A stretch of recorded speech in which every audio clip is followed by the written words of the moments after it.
Cette semaine, le récit de la vie de Rabbi Akiva et de son mariage avec Rachel, la fille de Ben Kalba Saboua. Gemarak Tubot, Samech Bet, Amoud Bet. Rabbi Akiva Raya de Ben Kalba Saboua, Hava. Rabbi Akiva était le berger qui travaillait dans la propriété de Ben Kalba Saboua, un des plus grands riches de Jérusalem. Et il n'était qu'un simple berger, ignorant. La fille de Ben Kalba Saboua, Rachel, vit chez lui deux qualités. La qualité de tsania, de la pudeur, Umaale, et de la crainte de Dieu. Comme les commentaires l'expliquent, le Maharsha, le Ben Ishraï, et ce sont ces deux qualités qu'elle a réussi à déceler et qu'il a engagé pour toute sa vie à Rachel, et qui a fait qu'elle va lui donner son entière confiance. Pudeur, que ce soit au niveau physique ou au niveau intellectuel, comme le passouk dit, et tsenoim chorma. Pudeur dans le sens d'annulation, d'humilité, et la crainte de Dieu. Comme le Tosfot l'explique, même si Rabbi Akiva était un ignorant, il accomplissait malgré tout les mitzvot déjà, avant de faire teshuva. Alors que l'opinion du Ritba, donc il s'agit d'une discussion, lui considère que non, il y a eu deux époques dans sa vie. Une première époque où il a fait une première teshuva en commençant à faire la mitzvot, et une deuxième où il a fait la teshuva totale. Amrale, imekat shananach, azlat leberav, et elle fait avec lui un pari. Si je me marie avec toi, est-ce que tu iras à la yeshiva? Est-ce que tu iras prendre la Torah? Amarla, oui. Ikachale, betzina. Ils se sont mariés discrètement. Les commentaires disent qu'au départ, ils n'ont fait que les kiddushin, les fiançailles, en espérant que, entre-temps, Rabbi Akiva va devenir un érudit, et que Ben Kalba Saboua acceptera cette union. Malheureusement, la chose a été sue, et le beau-père a très mal réagi, et donc il était inutile d'attendre pour le mariage, et ils ont effectivement consommé le mariage avant qu'ils ne partent étudier. Shadrate, Shamavu Afka Mibete, Adra. Et le père de Rachel a entendu ce qui s'est passé, et il l'a déshérité, tout simplement. Azil Yativ Tresrechne Beberav. Et une fois que le mariage a été consommé, le Rabbi Akiva a accompli donc la condition, la promesse. Il est parti étudier pendant 12 ans.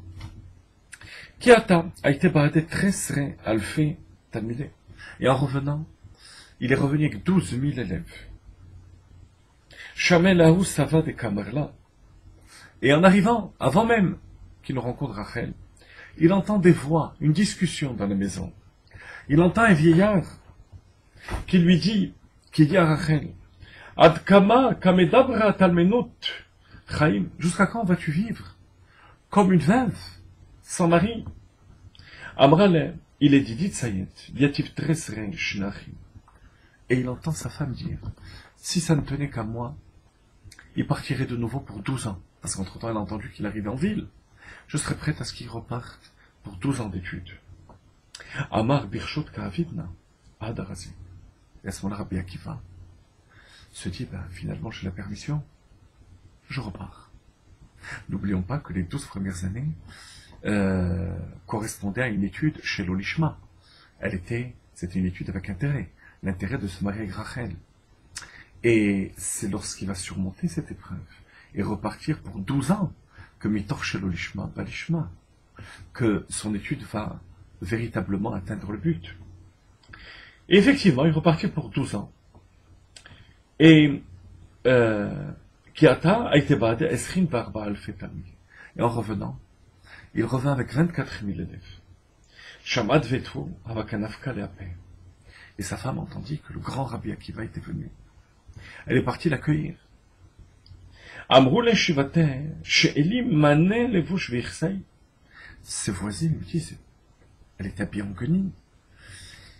Emprunte un vêtement, que tu ailles de manière digne recevoir ton mari. Amra lehu yodeya tzadik nefesh be'emdo. Le tzaddik est capable de voir l'âme.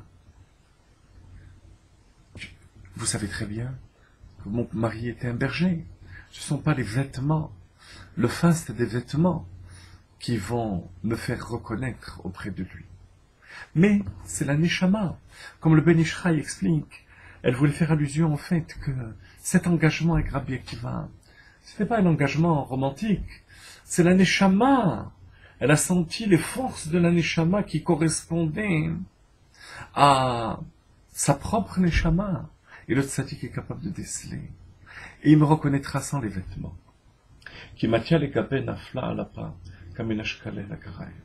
Et en arrivant, quand les commentaires disent, bien entendu, elle allait au mikvé, puisqu'elle savait que son mari revenait, elle lui embrassa les pieds. Pourquoi les pieds? Parce que les pieds, c'est le symbole de richesse. Elle voulait faire savoir, par ce symbole, que même si Rabbi Akiva revenait au bout de 24 ans, sans bien, sans argent, les véritables biens, c'est sa Torah, ce sont ses élèves. Deuxième, donc, parce que les pieds sont le symbole de la situation. Mamono shel Adam. Deuxième symbole, les enfants. Les enfants, la transmission de la Torah. Et il a vu, Rabbi Akiva, que les serviteurs la repoussaient. Amar Leu Shavkoa. À ce moment-là, il se tourne vers eux, il leur dit, laissez-la. Sheli veshelachem, shela. Toute ma Torah, toute votre Torah, lui appartient. C'est elle qui est à l'origine de toute cette Torah. Shama avoua data kavraba le matin. Amar ici les kapé, efshar de me faire nidrei. Ben Kalba Savoie avait entendu entre-temps qu'un grand maître était arrivé. Et depuis le temps, il essayait d'annuler le vœu. Parce qu'il voyait sa fille vivre dans la misère. Il n'arrivait pas. Elle dit, peut-être ce grand homme sera capable de m'annuler le feu. Et à ce moment-là, Rabbi Akiva lui dit, tu vas annuler ton vœu. Est-ce que, si tu savais que cet homme deviendrait un grand homme, tu aurais fait le neder?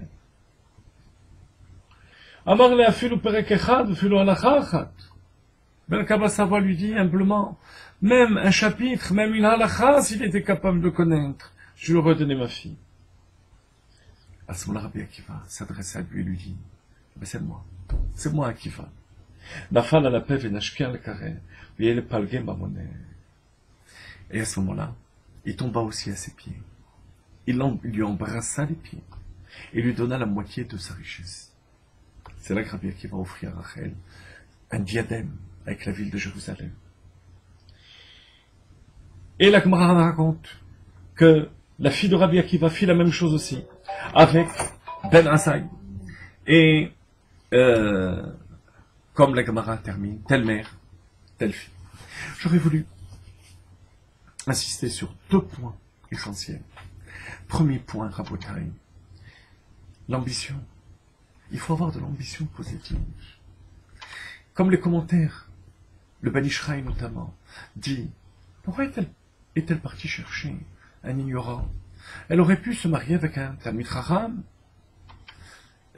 qui probablement aurait été heureux de se marier avec la fille de Ben Kalba Savoie, une fille avec tellement de midot tovot. Ça ne lui suffisait pas. Elle voulait la transformation de l'obscurité en lumière. La lumière des Chachamim qui existe, il y en avait beaucoup. Mais transformer les Hotzi Yakar Mizolen, ça s'appelle, transformer l'obscurité en lumière, elle avait senti qu'elle était capable de le faire. Premier point. Deuxième point, je vous l'ai dit tout à l'heure. Attention, c'est risqué. Quelles sont les qualités de base? C'est pas la carrure, la sympathie, les deux qualités essentielles. La pudeur, l'humilité et la crainte de Dieu. Troisième point. Lorsque ses voisines lui disent, mais il ne va pas te reconnaître, habitons convenablement. Elle leur répond, Yodeya, Tzadik Nefesh. Le Tzadik connaît l'âme. Qu'est-ce qu'elle voulait dire par là? Elle voulait dire par là que il y a des personnes qui vivent ensemble pendant des années,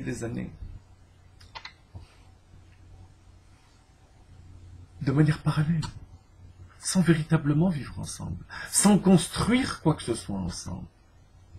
Nous, pendant 24 ans, vous pensez qu'on était séparés? On était ensemble. Au niveau du nefesh, au niveau de l'ambition, et au niveau de la valeur, de la construction de notre vie. À la semaine prochaine.